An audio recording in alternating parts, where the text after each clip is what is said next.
మీ అందరి అభిమాన నాయకుడు గత 2 సంవత్సరాలుగా తన పనితీరుతో మీ మనసు గెలుచుకోవడమే కాదు రూపాయి పార్టీ నుంచి సాయం చేయకపోయినా మొన్న ఎలక్షన్లో తన పనితీరుతో తన కార్యదక్షతతో 142 మంది సర్పంచ్లను గెలిపించుకున్న అనిల్ జాదవ్ గారికి గట్టిగా చప్పట్లతో అభినందనలు చెప్పాలని కోరుతాను. ఇలా అనిల్ మాట్లాడినాక ఉపన్యాసం విన్నాక నా కడుపు నిండిపోయింది. ఎందుకంటే ఒక ఇయ్యాలటి ముచ్చట చెప్పలే. 2001లో నేను నిర్మల్లో చదువుతున్న కాడికి వెళ్ళి మొదలుపెట్టిండు.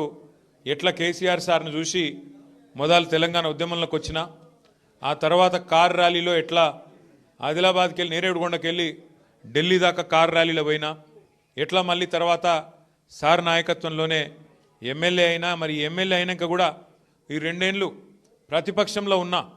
మీకు తెలియని ముచ్చట ఒకటి చెప్తా. నేను ప్రతిపక్షంలో ఉన్నా కాంగ్రెస్ నాయకులు పెద్ద పెద్దోళ్ళు ఫోన్లు చేసిండ్రు అనిల్ జాదవ్కు. కోవలక్ష్మి గారికి కూడా ఫోన్ చేసిండ్రు.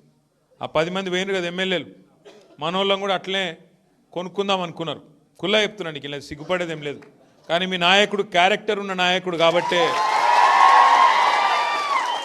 పైసలు లేకపోవచ్చు గరీబ్గాడు కావచ్చు, కానీ క్యారెక్టర్ ఉన్నాడు కాబట్టే ఇలా ఇక్కడ నిలబడి దటాయించి మాట్లాడుతున్నాడు. అట్లాంటి నాయకులే. ఎందుకంటే బావిలో నీళ్ళు ఉన్నప్పుడు మస్తు కప్పలు వస్తాయి, చెర్ల నీళ్ళు ఉన్నప్పుడు.